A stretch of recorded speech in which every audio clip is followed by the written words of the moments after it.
Good morning. This is Dr. Nicola Favia. Today I would like to introduce all of you to a few important concepts regarding the importance of soil and water management in agriculture in order to reduce our impact on environment for coping against climate change. To have a general idea on the average soil composition, we can take a look at this graph. As we can see, minerals is the most abundant part in our soil. It is possible to classify those minerals depending on the size of their particles. The smallest particles are the particles of clay, followed by lime and then followed by sands, which are the biggest. Mixturing them, is it possible to create micropores, which can retain water, but also macropores that can retain air. Depending on the average size of particles of our soil, we can have several chemical and physical properties which can affect the fertility of our soil. But an important role is played by the smallest part in our soil, which is the organic matter. An important role is played by the smallest component of the organic matter, which is the living component, composed mainly by microorganisms, which can degrade the non-living component, which is the biggest part. This process releases the all important elements for the plant nutrition. But how organic matter is formed in our soil? Well, it is important to keep in mind the carbon cycle. During this process, microorganisms decompose all the organic part coming from the dead parts of animal and plants, but also wastes. They rearrange and transform those parts into organic matter by mineralizing an important part for achieving nutrients for plants and microorganisms, but also stabilizing another part into humic substances, which are going to grant to the soil several important properties, like retaining water and nutrients. A good ratio for a balanced soil regarding organic carbon and organic nitrogen is 10 to 1. It is important to highlight that in agricultural soil, the organic matter is around 2% and 2.5%. A good way to protect our organic matter is to integrate in the soil organic biomass with a carbon-nitrogen ratio around 25-30. Organic matter grants several important properties for agriculture. First of all, it prevents soil desertification and soil erosion, but enhances water capacity, retaining more water in our soil, avoiding us to waste water and money on irrigation.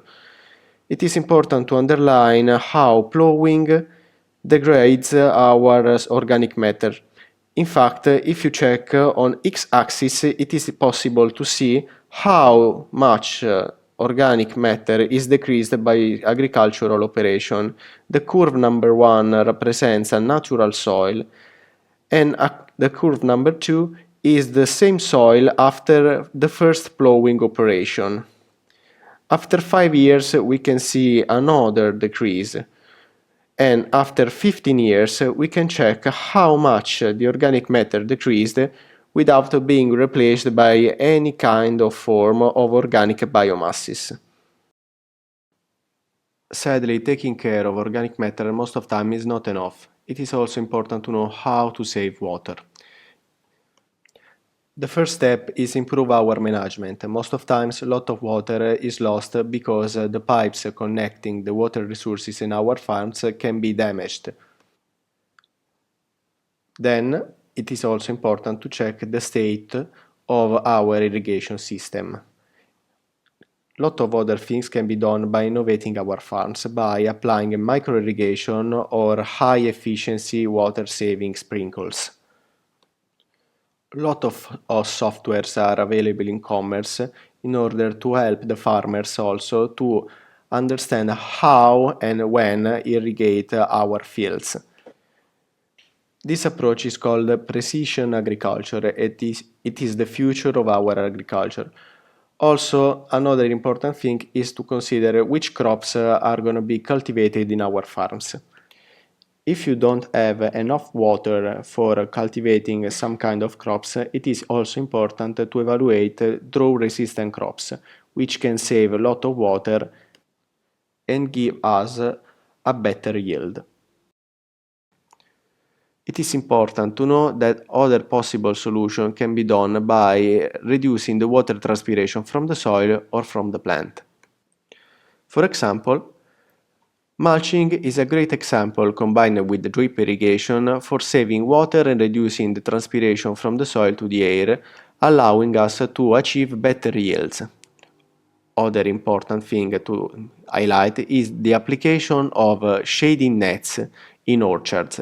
Why? Because reducing the light intensity can allow us to reduce also the water transpiration from our plants. But another kind of approach is to apply windbreaks in our fields. Windbreaks can reduce the impact of strong winds, reducing also the transpiration caused by this phenomenon. In conclusion, for reducing our environmental impact, it is important to reduce the soil tillage depth for preserving the organic matter already present in our soil, but also to supply new stable organic matter since we take away several nutrients with the crop cycle. So we must keep our soil balanced by keeping the carbon-nitrogen ratio around 10. Finally, it is important to improve our water resource management and innovating our farms since new technologies allow us to provide a better result but also consuming less resources. Thank you for your attention and goodbye.